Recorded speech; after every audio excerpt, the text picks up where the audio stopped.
مدینہ میں رات کو پہرے بڑے سخت تھے، پیچھے کی طرف خندق نہیں تھی، ادھر پہاڑیوں نے قدرتی دفاع مہیا کر رکھا تھا، ادھر پہرے داروں اور گشتی سنتریوں کی تعداد زیادہ رکھی گئی تھی، اور شہر کے کسی آدمی کا بھی ادھر جانا بڑا مشکل تھا۔ رسول اکرم صلی اللہ علیہ وسلم نے نعیم رضی اللہ تعالیٰ عنہ کے ساتھ اپنا ایک آدمی بھیج دیا تاکہ کوئی سنتری انہیں روک نہ لے۔ یہ آدمی نعیم رضی اللہ تعالیٰ عنہ کو مدینے سے باہر تک چھوڑ کر واپس آ گیا۔ رات کا پہلا پہر تھا جب نعیم رضی اللہ تعالیٰ عنہ بنو قریظہ کی بستی میں کعب بن اسد کے دروازے پر پہنچے۔ دروازہ غلام نے کھولا۔ تم مجھے اچھی طرح جانتے ہو نا کعب؟ نعیم نے پوچھا۔ نعیم رضی اللہ تعالیٰ عنہ بن مسعود کو کون نہیں جانتا؟ کعب نے کہا، غطفان کے قبیلے کو تجھ جیسے سردار پر بہت فخر ہوگا۔ کہو نعیم، رات کے اس وقت میں تمہاری کیا خدمت کر سکتا ہوں؟ میں نے 10 دنوں کی مہلت مانگی تھی، ابھی تو 6-7 دن گزرے ہیں۔ میں نے مسلمانوں پر شبخون مارنے کے لیے آدمی تیار کر لیے ہیں۔ کیا تم یہی معلوم کرنے آئے ہو؟ میں اسی سلسلے میں آیا ہوں۔ نعیم رضی اللہ تعالیٰ عنہ نے کہا، تم بے وقوف ہو کعب، تم نے قریش کے ساتھ کس بھروسے پر معاہدہ کر لیا ہے؟ مجھ سے نہ پوچھا کہ میرے دل میں تمہاری ہمدردی کیوں پیدا ہوئی ہے۔ میں مسلمانوں کا بھی ہمدرد نہیں، کیونکہ میں مسلمان نہیں۔ تم اچھی طرح جانتے ہو میرے دل میں انسانیت کی ہمدردی ہے۔ میرے دل میں ہمدردی ہے تمہاری ان خوبصورت اور جوان بیٹیوں، بیویوں اور بہنوں کی جو مسلمانوں کی لونڈیاں بن جائیں گی۔ تم نے قریش سے بڑا خطرناک معاہدہ کر لیا ہے، لیکن اس کی ضمانت نہیں لی کہ اہل قریش تمہیں مسلمانوں سے بچا لیں گے۔ ہم نے بھی قریش کے ساتھ معاہدہ کیا ہے، لیکن کچھ ضمانت بھی لی ہے۔ کیا قریش جنگ ہار جائیں گے؟ کعب بن اسد نے پوچھا۔ وہ جنگ ہار چکے ہیں، نعیم رضی اللہ تعالیٰ عنہ نے کہا۔ کیا یہ خندق انہیں شہر پر حملہ کرنے دے گی؟ قریش کے لشکر کو بھوک نے بے حال کرنا شروع کر دیا ہے۔ میرا قبیلہ بھوک سے پریشان ہو گیا ہے۔ میں نہیں چاہتا کہ کل تم میرے قبیلے کو بدنام کرو کہ غطفان تمہیں مسلمانوں کے رحم و کرم پر چھوڑ گئے تھے۔ تم مسلمانوں پر حملہ کر کے انہیں اپنا دشمن بنا لو گے، اور قریش اور ہم محاصرہ اٹھا کر واپس چلے جائیں گے۔ اپنے دونوں قبیلوں بنو قینقاع اور بنو نذیر کا انجام جو مسلمانوں کے ہاتھوں ہوا تھا وہ تمہیں یاد ہوگا۔ کعب بن اسد پر خاموشی طاری ہو گئی۔ میں جانتا ہوں تم نے قریش سے کتنی اجرت لی ہے، نعیم رضی اللہ تعالیٰ عنہ نے کہا، لیکن یہ خزانہ جو تم ان سے لے رہے ہو اور یہ خوبصورت لڑکیاں جو حی بن اخطب نے تمہارے پاس بھیجی ہیں، یہ سب مسلمانوں کی ملکیت ہو جائیں گی، اور تمہارا سر تمہارے تن سے جدا ہوگا۔ تو کیا میں قریش سے معاہدہ توڑ دوں؟ کعب نے پوچھا۔ معاہدہ نہ توڑو، نعیم نے کہا، انہیں ابھی ناراض نہ کرو، لیکن اپنی حفاظت کی ان سے ضمانت لو۔ عرب کے رواج کے مطابق انہیں کہو کہ ان کے اونچے خاندانوں کے کچھ آدمی تمہیں یرغمال کے طور پر دے دیں۔ اگر انہوں نے اپنے چند ایک معزز اور سرکردہ آدمی دے دیے تو یہ ثبوت ہوگا کہ وہ معاہدے میں مخلص ہیں۔ ہاں نعیم، کعب بن اسد نے کہا، میں ان سے یرغمال میں آدمی مانگوں گا۔ نعیم رضی اللہ تعالیٰ عنہ بن مسعود رات کے وقت پہاڑیوں میں چلے جا رہے تھے۔ ان کی منزل قریش کی خیمہ گاہ تھی جو کئی میل دور تھی۔ سیدھا راستہ چھوٹا تھا، لیکن راستے میں خندق تھی۔ وہ بڑی دور کا چکر کاٹ کر جا رہے تھے۔ وہ گزشتہ رات سے مسلسل چل رہے تھے، مگر چھپ چھپ کر چلنے اور عام سفر میں بہت فرق ہوتا ہے۔ نعیم رضی اللہ تعالیٰ عنہ جب ابو سفیان کے پاس پہنچے تو ایک اور رات شروع ہو چکی تھی۔ اس وقت ان کی ہڈیاں بھی دکھ رہی تھیں اور ان کی زبان سوکھ گئی تھی۔ ایک ہی بار بے شمار پانی پی کر وہ بولنے کے قابل ہوئے۔ ابو سفیان نعیم رضی اللہ تعالیٰ عنہ کی دانشمندی اور تدبر سے متاثر تھا۔ تمہاری حالت بتا رہی ہے کہ تم اپنے لشکر سے نہیں آئے۔ ابو سفیان نے نعیم سے پوچھا، کہاں سے آ رہے ہو؟ بہت دور سے، نعیم رضی اللہ تعالیٰ عنہ بن مسعود نے جواب دیا، جاسوسی کی ایک مہم سے آ رہا ہوں۔ تم لوگ بنو قریظہ کے ساتھ معاہدہ کر آئے ہو۔ کیا تم بھول گئے تھے کہ یہودیوں کو ہمارے ساتھ جو دلچسپی ہے وہ صرف اس لیے ہے کہ وہ اسلام کو ہمارے ہاتھوں یہیں پر ختم کرا دینا چاہتے ہیں؟ میں بنو قریظہ کے 2 دستوں سے مل آیا ہوں، اور مجھے مدینے کا بھی ایک پرانا دوست مل گیا تھا۔ مجھے پتہ چلا ہے کہ کعب بن اسد نے محمد صلی اللہ علیہ وسلم کا ساتھ نہیں چھوڑا، بلکہ کعب نے مسلمانوں کو خوش کرنے کا ایک نیا طریقہ سوچا ہے۔ تم نے اسے کہا کہ وہ مدینہ میں مسلمانوں پر حملہ کرے۔ وہ اب تم میں سے قریش کے سرکردہ خاندانوں کے چند افراد یرغمال میں ضمانت کے طور پر رکھنے کے لیے مانگے گا، مگر انہیں وہ مسلمانوں کے حوالے کر دے گا اور مسلمان ان افراد کو قتل کر دیں گے۔ پھر یہودی مسلمانوں کے ساتھ مل جائیں گے اور دونوں ہم پر حملہ کریں گے۔ میں تمہیں خبردار کرنے آیا ہوں کہ یہودیوں کو یرغمال میں اپنا ایک بھی آدمی نہ دینا۔ خدا کی قسم نعیم، ابو سفیان نے کہا، اگر تمہاری یہ بات سچ نکلی تو میں بنو قریظہ کی بستیاں اجاڑ دوں گا۔ کعب بن اسد کی لاش کو میں اپنے گھوڑے کے پیچھے باندھ کر گھسیٹتا ہوا مکہ لے جاؤں گا۔ اس نے کیا سوچ کر ہمیں دھوکہ دینے کی کوشش کی ہے؟ اس کی سوچ پر آپ نے شراب اور حسین لڑکیوں کا طلسم طاری کر دیا ہے۔ نعیم رضی اللہ تعالیٰ عنہ بن مسعود نے کہا، کیا شراب اور عورت کسی کے دل میں خلوص اور دیانت داری رہنے دیتی ہے؟ اسے شراب اور عورت کس نے دی ہے؟ ابو سفیان نے کہا، کیا بدبخت کعب اتنی سی بھی بات نہیں سمجھ سکا کہ میں نے اس کے ساتھ جو معاہدہ کیا ہے اس میں اس کی قوم اور اس کے مذہب کا تحفظ ہے؟ اگر محمد صلی اللہ علیہ وسلم کا مذہب اسی طرح پھیلتا چلا گیا تو یہودیت ختم ہو جائے گی۔ تم یہودیوں کو ابھی تک نہیں سمجھ سکے۔ نعیم رضی اللہ تعالیٰ عنہ نے کہا، وہ اپنے دشمن پر بھی ظاہر نہیں ہونے دیتے کہ وہ اس کے دشمن ہیں۔ حیی بن اخطب بھی یہودی ہے، اس نے تمہاری طرف سے کعب کو شراب کا نصف مٹکا اور 2 نہایت حسین لڑکیاں دی ہیں۔ میں جب کعب سے ملا وہ شراب میں بدمست تھا اور دونوں لڑکیاں نیم برہنہ حالت میں اس کے پاس تھیں۔ اس نے بدمستی کے عالم میں مجھے کہا کہ وہ اہل قریش کو انگلیوں پر نچا رہا ہے۔ نعیم، ابو سفیان نے تلوار کے دستے پر ہاتھ مار کر کہا، میں مدینہ سے محاصرہ اٹھا کر بنو قریظہ کی نسل ختم کر دوں گا۔ اس کی یہ جرات کہ قبیلہ قریش کے سرکردہ چند افراد کو ضمانت کے طور پر یرغمال بنا کر رکھنا چاہتا ہے۔ تمہیں اتنا نہیں بھڑکنا چاہیے ابو سفیان۔ نعیم رضی اللہ تعالیٰ عنہ نے کہا، ٹھنڈے دل سے سوچو اور فیصلہ کرو کہ کعب کو تم ایک بھی آدمی یرغمال میں نہیں دو گے۔ میں فیصلہ کر چکا ہوں، ابو سفیان نے کہا، کیا تم اہل مدینہ کی کوئی خبر دے سکتے ہو؟ وہ کس حال میں ہے؟ وہ کب تک بھوک برداشت کر سکتے ہیں؟ نعیم رضی اللہ تعالیٰ عنہ بن مسعود کو ابو سفیان کے پاؤں اکھاڑنے کا موقع مل گیا۔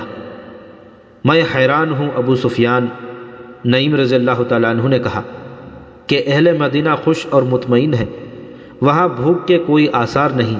خوراک کی کمی ضرور ہے، لیکن اہل مدینہ کا جوش اور جذبہ ایسا ہے جیسے انہیں خوراک کی ضرورت ہی نہیں۔ اس کا مطلب یہ ہوا کہ ہمارے محاصرے کا ان پر کوئی اثر نہیں ہوا؟ ابو سفیان نے کہا، بالکل نہیں۔ نعیم رضی اللہ تعالیٰ عنہ بن مسعود نے کہا، ان پر محاصرے کا یہ اثر ہے کہ وہ جوش و خروش سے پھٹے جا رہے ہیں۔ ہمارے یہودی جاسوس ہمیں بتا رہے ہیں کہ مدینے میں خوراک تقریباً ختم ہو چکی ہے۔ ابو سفیان نے ذرا پریشان سا ہو کر کہا، وہ جھوٹ بولتے ہیں۔ نعیم رضی اللہ تعالیٰ عنہ نے اسے اور زیادہ پریشان کرنے کے لیے کہا، میں تمہیں پھر کہتا ہوں کہ یہودیوں پر بھروسہ نہ کرنا۔ یہ بتا کر کہ مسلمانوں کی حالت اچھی نہیں، وہ تمہیں اکسا رہے ہیں کہ تم مسلمانوں کو کمزور سمجھ کر کہیں سے خندق عبور کر لو اور مدینے پر حملہ کر دو۔ وہ اہل قریش اور میرے قبیلے غطفان کو مسلمانوں کے ہاتھوں تباہ کرانا چاہتے ہیں۔ میں ان کی نیت معلوم کر لیتا ہوں، ابو سفیان نے کہا اور اپنے غلام کو آواز دی، اکرمہ اور خالد کو بلا لاؤ۔ ابو سفیان نے غلام سے کہا۔ نعیم رضی اللہ تعالیٰ عنہ بن مسعود یہ کہہ کر چلے گئے، میں اپنے سردار غطفان کو خبردار کرنے جا رہا ہوں۔ خالد اور اکرمہ آئے تو ابو سفیان نے انہیں بتایا کہ نعیم رضی اللہ تعالیٰ عنہ اسے کعب بن اسد کے متعلق بتا گئے ہیں۔ غیروں کے سہارے لے کر لڑائیاں نہیں لڑی جا سکتیں ابو سفیان، خالد نے کہا۔ آپ نے یہ تو سوچا ہی نہیں کہ بنو قریظہ مسلمانوں کے سائے میں بیٹھے ہیں، وہ زمین کے نیچے سے مسلمانوں پر وار کر سکتے ہیں، لیکن وہ ہیں تو مسلمانوں کے رحم و کرم پر۔ اگر آپ لڑنے آئے ہیں تو جنگجوؤں کی طرح لڑیں۔ کیا یہ صحیح نہیں ہوگا کہ تم دونوں میں سے کوئی کعب بن اسد کے پاس جائے؟ ابو سفیان نے پوچھا۔ ہو سکتا ہے اس نے نعیم رضی اللہ تعالیٰ عنہ سے کہا ہو کہ وہ ہم سے یرغمال مانگے گا، لیکن تم جاؤ تو وہ ایسی شرطیں پیش نہ کرے۔ کیا تمہیں نظر نہیں آ رہا ہے کہ تمام کا تمام لشکر نیم فاقہ کشی کی حالت میں ہے؟ کیا یہ لشکر خندق عبور کر سکتا ہے؟ یہی ایک صورت ہے کہ کعب مدینے کے اندر مسلمانوں پر شبخون مارنے کا انتظام کرے۔ میں جاؤں گا، اکرمہ نے کہا۔ میں آپ کو یہ بھی بتا دیتا ہوں کہ کعب بن اسد نے یرغمال کی شرط پیش کی تو میں آپ سے پوچھے بغیر معاہدہ منسوخ کر آؤں گا۔ کیا میں بھی اکرمہ کے ساتھ چلا جاؤں؟ خالد نے ابو سفیان سے پوچھا۔ اس کا اکیلے جانا ٹھیک نہیں۔ نہیں، ابو سفیان نے کہا، اگر خطرہ ہے تو میں 2 سالار ضائع نہیں کر سکتا۔ اکرمہ اپنی حفاظت کے لیے جتنے لشکری ساتھ لے جانا چاہتا ہے لے جائے۔ اکرمہ اسی وقت روانہ ہو گیا۔ اس کے ساتھ 4 لشکری تھے۔ اسے بڑی دور کا چکر کاٹ کر بنو قریظہ تک پہنچنا تھا۔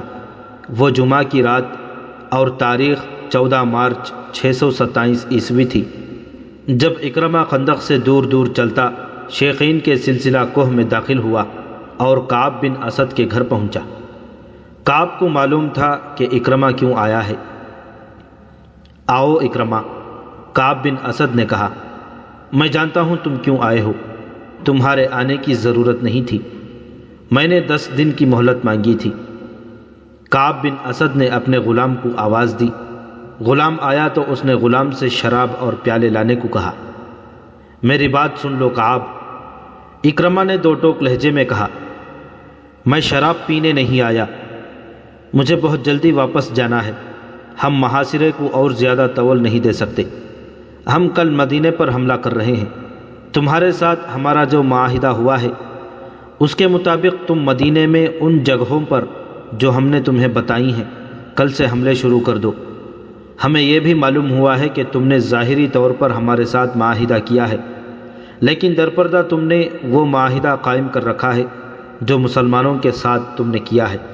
اتنے میں ایک نہایت حسین لڑکی شراب کی سراہی اور پیالے اٹھائے کمرے میں داخل ہوئی۔ وہ اکرمہ کو دیکھ کر مسکرائی۔ اکرمہ نے اسے دیکھا تو اس کے چہرے پر سنجیدگی کا تاثر اور زیادہ گہرا ہو گیا۔ کعب، اکرمہ نے کہا، تم نے اپنا مذہب اور اپنی زبان ان چیزوں کے عوض بیچ ڈالی ہے جنہوں نے کبھی کسی کا ساتھ نہیں دیا۔ کعب بن اسد نے لڑکی کو اشارہ کیا تو وہ چلی گئی۔ میرے عزیز اکرمہ، کعب نے کہا، میں تمہارے چہرے پر رعونت کے آثار دیکھ رہا ہوں۔ صاف پتہ چلتا ہے کہ تم مجھے اپنا غلام سمجھ کر حکم دینے آئے ہو۔ میں نے مسلمانوں کے ساتھ جو معاہدہ کیا تھا وہ بنو قریظہ کے تحفظ اور سلامتی کے لیے کیا تھا، اور میں نے جو معاہدہ تمہارے ساتھ کیا ہے وہ تمہاری فتح اور مسلمانوں کی شکست کی خاطر ہے۔ مسلمانوں کو ختم کرنا میرے مذہب کا حکم ہے۔ تمہارے ساتھ معاہدے نبھانا اسی سلسلے کی ایک کوشش ہے۔ اپنا مذہبی فریضہ ادا کرنے کے لیے میں تمہیں استعمال کروں گا۔ حیی بن اخطب سے میں نے کہہ دیا تھا کہ اہل قریش اور اہل غطفان مجھے بنو قریظہ کی سلامتی کی ضمانت دیں، تاکہ ایسا نہ ہو کہ تم لوگ ناکام ہو جاؤ اور مسلمان ہم سے ظالمانہ انتقام لیں۔ نعیم رضی اللہ تعالیٰ عنہ بن مسعود نے جو چنگاری ان لوگوں کے درمیان پھینک دی تھی وہ اکرمہ کے سینے میں سلگ رہی تھی۔ نعیم رضی اللہ تعالیٰ عنہ نے اکرمہ کے ذہن میں ابو سفیان کی معرفت پہلے ہی ڈال دیا تھا کہ کعب افراد کی صورت میں ضمانت مانگے گا۔ کعب کی زبان سے ضمانت کا لفظ سنتے ہی اکرمہ بھڑک اٹھا۔ کیا تمہیں ہم پر اعتبار نہیں؟ اکرمہ نے غصیلی آواز میں کہا، کیا تم یہ سمجھتے ہو کہ ہم شاید بھول گئے ہیں کہ محمد ہمارا اور تمہارا مشترکہ دشمن ہے؟ میں یہ نہیں کہتا جو تم کہہ رہے ہو، کعب بن اسد نے کہا، لیکن میں یہ ضرور کہوں گا کہ اپنے مشترکہ دشمن کو جتنا میں جانتا ہوں اتنا تم نہیں جانتے۔ میں اعتراف کرتا ہوں کہ جو عقل خدا نے محمد کو دی ہے وہ ہم میں سے کسی کو نہیں دی۔ میں اس کی ضمانت چاہتا ہوں۔ کہو تمہیں کیسی ضمانت چاہیے؟ اکرمہ نے پوچھا۔ میں اس معاہدے کی ضمانت چاہتا ہوں۔ کہو تمہیں کیسی ضمانت چاہیے؟ اکرمہ نے پوچھا۔ قبیلہ قریش اور غطفان کے چند ایک سرکردہ افراد ہمارے پاس بھیج دو۔ کعب بن اسد نے کہا، میں کوئی نئی بات نہیں کہہ رہا اکرمہ، یہ ہمارا تمہارا دستور ہے، اس رواج اور شرط سے تم واقف ہو۔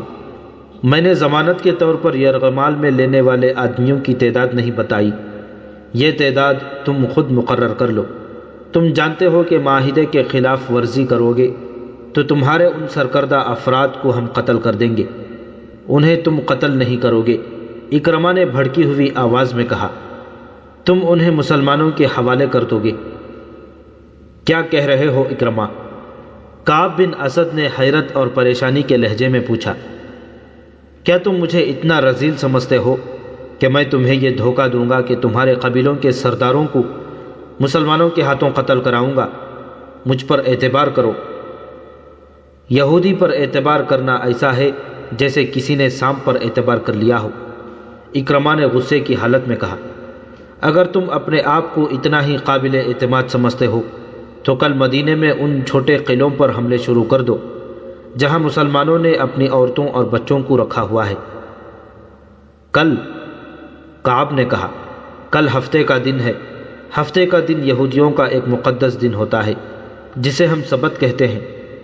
اس روز عبادت کے سوا ہم اور کوئی کام نہیں کرتے۔ کوئی یہودی سبت کے دن کوئی کام یا کاروبار کرے یا کسی پر حملہ کرے تو خدائے یہودا اسے انسان سے خنزیر یا بندر کی شکل میں تبدیل کر دیتا ہے۔ اکرمہ دیکھ چکا تھا کہ کعب بن اسد کی نیت ٹھیک نہیں، وہ شراب پیتا چلا جا رہا تھا۔ اکرمہ نے شراب پینے سے انکار کر دیا تھا۔ اس نے ابو سفیان سے کہا تھا کہ وہ فیصلہ کر کے ہی واپس آئے گا۔ کل تم حملہ کرو یا ایک دن بعد کرو، ہم تمہاری نیت کو عملی صورت میں دیکھ کر فیصلہ کریں گے کہ تمہیں یرغمال میں اپنے آدمی دیے جائیں یا نہ دیے جائیں۔ اکرمہ نے کہا، اس سے پہلے ہم تمہیں ایک آدمی بھی نہیں دیں گے۔ میں کہہ چکا ہوں کہ یرغمال کے بغیر ہم کچھ نہیں کریں گے۔ کعب بن اسد نے کہا، جو ہی تمہارے آدمی ہمارے پاس آ جائیں گے ہم تمہاری منشا کے مطابق مدینے کے اندر کھلبلی مچا دیں گے۔ تم دیکھنا ہم محمد صلی اللہ علیہ وسلم کے پیٹھ میں کس طرح چھرا گھونپتے ہیں۔ اکرمہ اٹھ کھڑا ہوا اور غصے سے بولا، تم بدتنیت ہو۔ تمہاری نیت صاف ہوتی تو تم کہتے کہ مجھے کسی ضمانت کی ضرورت نہیں، آؤ مل کر مسلمانوں کو مدینے کے اندر ہمیشہ کے لیے ختم کر دیں۔ مجھے اگر حکم ہی ماننا ہے تو میں محمد کا حکم کیوں نہ مان لوں؟ کعب بن اسد نے اکرمہ کا غصہ دیکھتے ہوئے کہا، ہم مسلمانوں کے ساتھ رہتے ہیں، ہمیں جو تحفظ ان سے مل سکتا ہے وہ تم نہیں دیکھ سکو گے۔ مورخ ابن حشام اور ابن سعد نے لکھا ہے کہ نعیم رضی اللہ تعالیٰ عنہ بن مسعود کا چھوڑا ہوا تیر نشانے پر لگا۔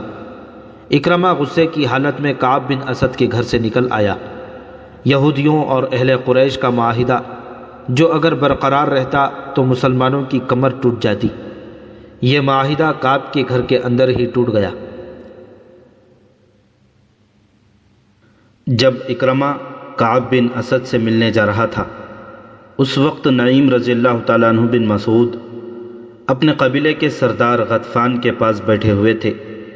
اس کے ساتھ بھی انہوں نے کعب بن اسد کے متعلق وہی باتیں کی جن باتوں سے وہ ابو سفیان کو بھڑکا چکے تھے۔ ابو سفیان نے غصے میں آ کر اکرمہ کو بلایا تھا۔ غطفان نے اپنے سالار عینیہ کو بلا لیا۔ کیا تم نے سنا ہے کہ کعب بن اسد ہمیں کیا دھوکہ دے رہا ہے؟ غطفان نے عینیہ سے کہا، وہ ہم سے یرغمال میں رکھنے کے لیے سرکردہ افراد مانگتا ہے، کیا یہ ہماری توہین نہیں؟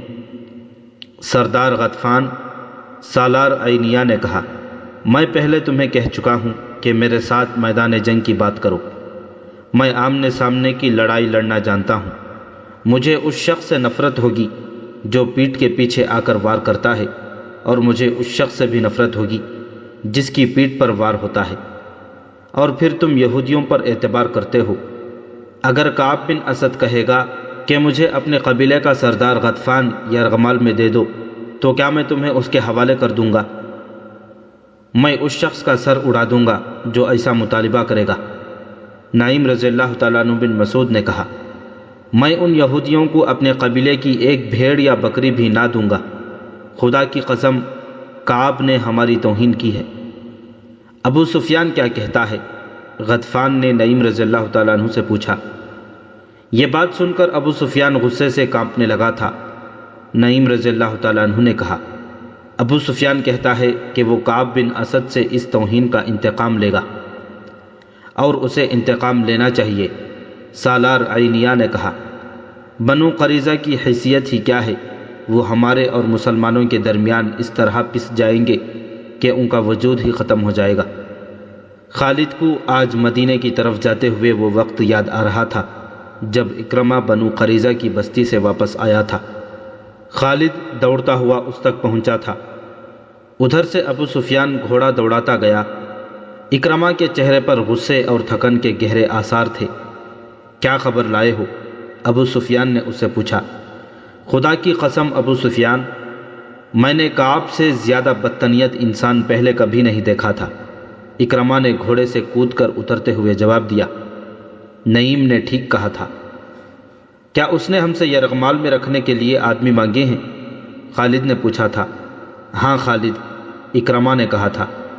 اس نے مجھے شراب پیش کی اور میرے ساتھ اس طرح بولا جیسے ہم اس کے مقروض ہوں۔ اس نے کہا کہ پہلے یرغمال میں اپنے آدمی دو، پھر میں مدینہ کے اندر شب خون ماروں گا۔ کیا تم نے اسے کہا نہیں کہ اہل قریش کے سامنے بنو قریظہ کی حیثیت اونٹ کے مقابلے میں ایک چوہے کی ہے؟ خالد نے کہا تھا۔ کیا تم نے اس کا سر اس کے کندھوں سے اتار نہیں دیا؟ میں نے اپنا ہاتھ بڑی مشکل سے روکا تھا، اکرمہ نے کہا تھا۔ اس کے ساتھ ہمارا جو معاہدہ ہوا تھا وہ میں توڑ آیا ہوں۔ تم نے اچھا کیا، ابو سفیان نے دبی دبی آواز میں کہا تھا۔ تم نے اچھا کیا، اور وہ پرے چلا گیا تھا۔ یہ کوئی پرانا واقعہ نہیں تھا، 1.5-2 سال پہلے کی ہی بات تھی۔ آج جب خالد مدینے کی طرف جا رہا تھا تو یہ جانا پہچانا راستہ اسے اجنبی سا لگ رہا تھا۔ کبھی اسے ایسے محسوس ہونے لگتا جیسے وہ خود اپنے لیے اجنبی ہو گیا ہو۔ اسے ابو سفیان کا افسردہ چہرہ نظر آنے لگا۔ خالد نے محسوس کر لیا تھا کہ ابو سفیان مدینے پر حملے سے منہ موڑ رہا ہے۔ خالد اور اکرمہ وہیں کھڑے رہ گئے تھے۔ کیا سوچ رہے ہو خالد؟ اکرمہ نے پوچھا تھا۔ کیا تم میری تائید نہیں کرو گے کہ میں اس شخص ابو سفیان کی موجودگی کو صرف اس لیے برداشت کر رہا ہوں کہ یہ میرے قبیلے کا سردار ہے؟ خالد نے اکرمہ کو جواب دیا تھا۔ اہل قریش کو ابو سفیان سے بڑھ کر بزدل سردار کوئی نہیں ملے گا۔ تم پوچھتے ہو میں کیا سوچ رہا ہوں؟ میں اور زیادہ انتظار نہیں کر سکتا۔ میں نے خندق کو ایک سرے سے دوسرے سرے تک دیکھا ہے۔ ایک جگہ خندق تنگ ہے اور زیادہ گہری بھی نہیں، ہم وہاں سے خندق کے پار جا سکتے ہیں۔ اگر تم میرا ساتھ دو تو میں آج ہی ابھی اس جگہ سے چند سوار خندق کے پار لے جانا چاہتا ہوں۔ ابو سفیان کسی غیبی مدد اور سہارے کا انتظار کرنا چاہتا ہے تو کرتا رہے، میں تمہارا ساتھ کیوں نہ دوں گا خالد، اکرمہ نے کہا تھا۔ کیا میں مسلمانوں کے ان قہقہوں کو برداشت کر سکوں گا جو اس وقت بلند ہوں گے جب ہم یہاں سے لڑے بغیر واپس جائیں گے؟ چلو میں تمہارے ساتھ ہوں۔ وہ جگہ زباب کی پہاڑی کے مغرب اور سلا کی پہاڑی کے مشرق میں تھی، جہاں خندق کی چوڑائی اتنی تھی کہ گھوڑا اسے پھلانگ سکتا تھا۔ ضرورت شہ سوار کی تھی، پیادے خندق میں اتر کر اوپر چڑھ سکتے تھے۔ اسی جگہ کے قریب تقریباً سامنے مسلمانوں کی خیمہ گاہ تھی۔ خالد نے اکرمہ کو یہ جگہ دور سے دکھائی۔ پہلے میرے سوار خندق پھلانگیں گے، اکرمہ نے کہا، لیکن ابھی ہم تمام کا تمام سوار دستہ نہیں گزاریں گے۔ پار جا کر مسلمانوں کو ایک ایک سوار کے مقابلے کے لیے للکاریں گے۔ وہ اس رواج کے خلاف ورزی نہیں کریں گے۔ میرے ساتھ آؤ خالد، میں اپنے منتخب سوار آگے لے جاؤں گا۔ تم ابھی خندق کے پار نہ جانا، اگر ہم دونوں مارے گئے تو اہل قریش کو سوائے ذلت کے کچھ نہیں ملے گا۔ ابو سفیان کا دل محاصرہ اٹھا چکا ہے، وہ لڑنے کے جذبے کو سرد کر چکا ہے۔ وہ مقام جہاں خندق گھوڑے کی لمبی چھلانگ سے پھلانگی جا سکتی تھی، ایسی اوٹ میں تھا جسے گشتی سنتری قریب آ کر ہی دیکھ سکتے تھے۔ اکرمہ نے 700 سوار منتخب کر لیے تھے۔ ان میں سے ایک قوی ہیکل بلکہ دیو قامت شخص عمرو بن عبدو بھی تھا، جس کی دھاک اس کی جسامت کی بدولت دور دور تک پھیلی ہوئی تھی۔ اکرمہ ان 700 سواروں کو مقررہ مقام سے کچھ دور اس انداز سے لے گیا جیسے گھوڑوں کو ٹہلائی کے لیے لے جا رہے ہوں۔ مسلمانوں کے سنتریوں کو ان پر شک نہ ہوا۔ سب سے پہلے میں خندق پھلانگوں گا، اکرمہ نے چلتے چلتے اپنے 700 سواروں سے کہا۔ کیا یہ ٹھیک نہیں ہوگا کہ سب سے پہلے میرا گھوڑا خندق کو پھلانگے؟ عمرو بن عبدو نے کہا۔ نہیں عمرو، اکرمہ نے کہا، پہلے میں جاؤں گا۔ اگر میرا گھوڑا خندق میں گر پڑا تو تم خندق پھلانگنے کی کوشش نہ کرنا، تمہارا سالار اپنی جان کی قربانی دے گا۔ یہ کہہ کر اکرمہ نے گھوڑے کی باگ کو جھٹکا دیا۔ گھوڑے کا رخ خندق کی طرف ہوا تو اکرمہ نے ایڑ لگا دی۔ عربی نسل کا گھوڑا ہوا سے باتیں کرنے لگا۔ اکرمہ نے لگام اور ڈھیلی کر دی اور گھوڑے کو پھر ایڑ لگائی۔ گھوڑے کی رفتار اور تیز ہو گئی۔ خندق کے کنارے پر جا کر اکرمہ گھوڑے کی پیٹھ سے اٹھا اور آگے کو جھک گیا۔ گھوڑا ہوا میں بلند ہو گیا۔ خالد کچھ دور کھڑا دیکھ رہا تھا۔ قبیلہ قریش کے بہت سے لشکر دیکھ رہے تھے، زمین و آسمان دیکھ رہے تھے، تاریخ دیکھ رہی تھی۔ گھوڑے کے اگلے پاؤں خندق کے دوسرے کنارے سے کچھ آگے اور پچھلے پاؤں عین کنارے پر پڑے۔ گھوڑا رفتار کے زور پر آگے چلا گیا۔ اس کی اگلی ٹانگیں دوہری ہو گئیں، اس کا منہ زمین سے لگا۔ اکرمہ گرتے گرتے بچا۔ گھوڑا بھی سنبھل گیا اور اکرمہ بھی۔ اسے اپنے پیچھے للکار سنائی دی، آگے نکل جاؤ اکرمہ۔ اکرمہ نے پیچھے دیکھا۔ عمرو بن عبدو کا گھوڑا ہوا میں اڑا آ رہا تھا۔ عمرو رکابوں پر کھڑا آگے کو جھکا ہوا تھا۔ کسی کو توقع نہیں تھی کہ اتنے وزنی سوار کے نیچے گھوڑا خندق پھلانگ جائے گا، لیکن گھوڑا اسی جگہ پر جا پڑا جہاں اکرمہ کا گھوڑا گرا تھا۔ عمرو کے گھوڑے کی ٹانگیں ایسی دوہری ہوئی کہ منہ کے بل گرا اور ایک پہلو پر لڑک گیا۔ عمرو گھوڑے کی پیٹھ سے لڑک کر قلع بازیاں کھاتا گیا۔ ایک لمحے میں گھوڑا اٹھ کھڑا ہوا، ادھر عمرو اٹھا اور پلک جھپکتے گھوڑے پر سوار ہو گیا۔ اس کے پیچھے اکرمہ کے 2 سوار اکٹھے چلے آ رہے تھے۔ خندق کے کنارے پر آ کر دونوں سواروں نے اپنے گھوڑوں کی پیٹھیں خالی کر دیں اور ان کی گردنوں پر جھکے ہوئے تھے۔ دونوں گھوڑے خندق پھلانگ آئے۔ اہل قریش کے لشکر نے داد و تحسین کے نعرے لگائے۔ اس شور سے مسلمان پہرے دار دوڑے آئے۔ اتنے میں اکرمہ کے 2 اور گھوڑے اپنے سواروں کو اٹھائے خندق کے کنارے سے ہوا میں اٹھے۔ ان کے پیچھے 7 میں سے باقی سواروں نے بھی اپنے گھوڑوں کو ایڑ لگا دی۔ تمام گھوڑے خندق پھلانگ آئے۔ ٹھہر جاؤ، اکرمہ نے مسلمان سنتریوں کو بلند آواز میں کہا۔ کوئی اور گھوڑا خندق کے اس طرف نہیں آئے گا۔ محمد صلی اللہ علیہ وسلم کو بلاؤ۔ تم میں جو سب سے زیادہ بہادر ہے اسے لاؤ، وہ میرے ایک آدمی کا مقابلہ کر کے گرا لے تو ہم سب کو قتل کر دینا۔ خدا کی قسم، ہم تمہارا خون اس ریت پر چھڑک کر واپس چلے جائیں گے۔ مسلمانوں کی اجتماع گاہ میں کھلبلی بپا ہو چکی تھی۔ ایک شور تھا، قریش اور غطفان نے خندق عبور کر لی ہے۔ مسلمانوں، تمہارے امتحان کا وقت آ گیا ہے۔ ہوشیار، خبردار، دشمن آ گیا ہے۔ رسول اللہ صلی اللہ علیہ وسلم نے مسلمانوں کو بے قابو نہ ہونے دیا۔ آپ صلی اللہ علیہ وسلم نے دیکھ لیا تھا کہ اہل قریش خندق کے پار کھڑے قہقہے لگا رہے تھے۔ وہ مسلمانوں کا مذاق بھی اڑا رہے تھے، پھپتیاں بھی کس رہے تھے۔ رسول کریم صلی اللہ علیہ وسلم اس جگہ پہنچے جہاں اکرمہ اور اس کے سوار کھڑے للکار رہے تھے۔ رسول کریم صلی اللہ علیہ وسلم کے ساتھ حضرت علی بھی تھے۔ آپ صلی اللہ علیہ وسلم نے صورتحال کا جائزہ لیا تو سمجھ گئے کہ اکرمہ انفرادی مقابلے کے لیے آیا ہے۔ آپ صلی اللہ علیہ وسلم کو اور حضرت علی رضی اللہ تعالیٰ عنہ کو دیکھ کر عمرو بن عبدو نے اپنا گھوڑا آگے بڑھایا۔ قسم ہے حبل اور عزا کی، عمرو نے للکار کر کہا، تم میں مجھے کوئی ایک بھی نظر نہیں آ رہا جو میرے مقابلے میں اتر سکے۔ مورخ عینی شاہدوں کے حوالے سے لکھتے ہیں کہ مسلمانوں کی خاموشی گواہی دے رہی تھی کہ ان پر عمرو کا خوف طاری ہو گیا ہے۔ وجہ یہ تھی کہ عمرو کی جسامت اور طاقت کے ایسے ایسے قصے مشہور تھے جیسے وہ معقوف الفطرت طاقت کا مالک ہو۔ دیکھا شاید کسی نے بھی نہیں تھا، لیکن سب کہتے تھے کہ عمرو گھوڑے کو اپنے کندھوں پر اٹھا سکتا ہے اور وہ 500 گھوڑ سواروں کو اکیلا شکست دے سکتا ہے۔ اس کے متعلق ہر کوئی تسلیم کرتا تھا۔ کہ اسے نہ کوئی گرا سکا ہے نہ کوئی گرا سکے گا۔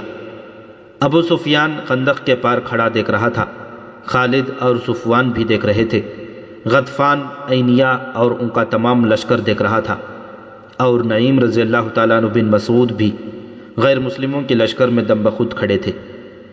میں جانتا ہوں تم میں سے کوئی بھی آگے نہیں آئے گا۔ عمرو بن عبدو کی للکار ایک بار پھر گرجی، خندق کے پار قریش کا قہقہہ بلند ہوا اور کئی بھپتیاں سنائی دیں۔ حضرت علی رضی اللہ تعالیٰ عنہ نے رسول خدا صلی اللہ علیہ وسلم کی طرف دیکھا۔ آپ صلی اللہ علیہ وسلم نے اپنا عمامہ سر سے اتارا اور حضرت علی رضی اللہ تعالیٰ عنہ کے سر پر باندھ دیا، پھر اپنی تلوار حضرت علی کو دی۔ مورخ ابن سعد نے لکھا ہے کہ رسول کریم صلی اللہ علیہ وسلم کی سرگوشی سنائی دی، علی کا مددگار تو ہی ہے میرے اللہ۔ مورخین نے اس تلوار کے متعلق جو رسول اکرم صلی اللہ علیہ وسلم نے حضرت علی رضی اللہ تعالیٰ عنہ کو دی تھی، لکھا ہے کہ یہ قریش کے ایک مشہور جنگجو منبہ بن حجاج کی تھی۔ وہ بدر کی لڑائی میں مارا گیا تھا۔ فاتح مجاہدین نے یہ تلوار حضور صلی اللہ علیہ وسلم کو پیش کی تھی۔ آپ نے اس کے بعد یہی تلوار اپنے پاس رکھی۔ اب آپ نے وہی تلوار حضرت علی رضی اللہ تعالیٰ عنہ کو دے کر عرب کے ایک دیو قامت کے مقابلے میں اتارا۔ یہ تلوار تاریخ اسلام میں ذوالفقار کے نام سے مشہور ہوئی۔ حضرت علی رضی اللہ تعالیٰ عنہ عمرو بن عبدو کے سامنے جا کھڑے ہوئے۔ ابو طالب کے بیٹے عمرو جو گھوڑے پر سوار تھا حضرت علی سے مخاطب ہوا، کیا تم بھول گئے ہو کہ تمہارا باپ میرا کتنا گہرا دوست تھا؟ کیا یہ میرے لیے بہت برا فعل نہیں ہوگا کہ میں اپنے عزیز دوست کے بیٹے کو قتل کر دوں؟ اے میرے باپ کے دوست، حضرت علی رضی اللہ تعالیٰ عنہ نے للکار کا جواب دیا، ہماری دوستی ختم ہو چکی ہے۔ خدا کی قسم، میں تمہیں صرف ایک بار کہوں گا کہ اللہ کو برحق اور محمد صلی اللہ علیہ وسلم کو اللہ کا رسول تسلیم کر لو اور ہم میں شامل ہو جاؤ۔ تم نے ایک بار کہہ لیا ہے، عمرو نے کہا، میں دوسری بار یہ بات نہیں سنوں گا۔ میں یہ بھی کہوں گا کہ میں تمہیں قتل نہیں کرنا چاہتا۔ میں تمہیں قتل کرنا چاہتا ہوں عمرو۔ حضرت علی رضی اللہ تعالیٰ عنہ نے کہا، اتر گھوڑے سے اور آ میرے مقابلے میں، اور بچا اپنے آپ کو اس تلوار سے جو مجھے اللہ کے رسول صلی اللہ علیہ وسلم نے عطا کی ہے۔ عمرو کے متعلق مورخ لکھتے ہیں کہ وہ وحشی تھا۔ جب غصے میں آتا تھا تو اس کا چہرہ غضبناک ہو کر درندوں جیسا ہو جاتا تھا۔ وہ گھوڑے سے کود کر اترا اور تلوار سونت کر حضرت علی رضی اللہ تعالیٰ عنہ پر پہلا وار اتنی تیزی سے کیا کہ دیکھنے والے یہ سمجھے کہ اس کی تلوار نے حضرت علی کو کاٹ دیا ہے، لیکن حضرت علی رضی اللہ تعالیٰ عنہ یہ بھرپور وار بچا گئے۔ اس کے بعد عمرو نے یکے بعد دیگرے حضرت علی پر متعدد وار کیے۔ حضرت علی نے ہر وار غیر متوقع پینترا بدل کر بچایا۔ عمرو نے یہ تو سوچا ہی نہیں تھا کہ جس جسامت اور طاقت پر اسے اتنا گھمنڈ ہے وہ ہر جگہ کام نہیں آ سکتی۔ تیغ زنی کے معرکے میں جس تیزی اور پھرتی کا مظاہرہ حضرت علی کر رہے تھے وہ عمرو نہیں کر سکتا تھا، کیونکہ اس کا جسم بھاری بھرکم تھا۔ اگر وہ گھوڑے کو اپنے کندھوں پر اٹھا بھی سکتا تھا تو بھی اس میں گھوڑے جیسی رفتار نہیں تھی۔ اس کی طاقت گھوڑے سے زیادہ بھی ہو سکتی تھی۔ حضرت علی نے اس پر ایک بھی وار نہ کیا جسے عمرو نے خوف زدگی سمجھا ہوگا۔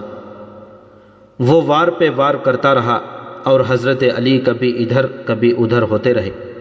خندق کے پار اہل قریش کا لشکر جو قہقہے لگا رہا تھا یکلخت خاموش ہو گیا، کیونکہ ان کا دیو قامت عمرو وار کرتے کرتے رک گیا تھا اور خاموش کھڑا ہو گیا تھا۔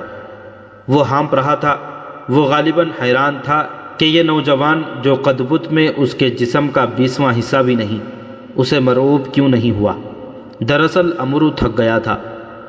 حضرت علی نے جب اس کی یہ حالت دیکھی کہ وہ اپنی طاقت اتنے سارے وار کرتے کرتے صرف کر چکا ہے اور حیران و پریشان کھڑا ہے، تو حضرت علی نے یہ حیران کن مظاہرہ کیا کہ تلوار پھینک کر بجلی کی سی تیزی سے عمرو پر جھپٹے اور اچھل کر اس کی گردن اپنے ہاتھوں میں دبوچ لی۔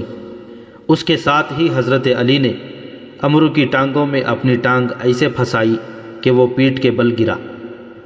اس نے اپنی گردن چھڑانے کے لیے بہت زور لگایا، لیکن اس کی گردن حضرت علی کی آہنی گرفت سے آزاد نہ ہو سکی۔ حضرت علی نے اس کی گردن سے ایک ہاتھ ہٹا کر کمر بند سے خنجر نکالا اور اس کی نوک عمرو کی شہرک پر رکھ دی۔ اب بھی میرے اللہ کے رسول صلی اللہ علیہ وسلم پر ایمان لے آ تو میں تیری جان بخشی کر دوں گا، حضرت علی نے کہا۔ عمرو بن عبدود نے جب دیکھا کہ اس کی وہ طاقت جس سے اہل عرب لرزتے تھے بیکار ہو گئی ہے تو اس نے یہ اوچھی حرکت کی کہ حضرت علی رضی اللہ تعالیٰ عنہ کے منہ پر تھوک دیا۔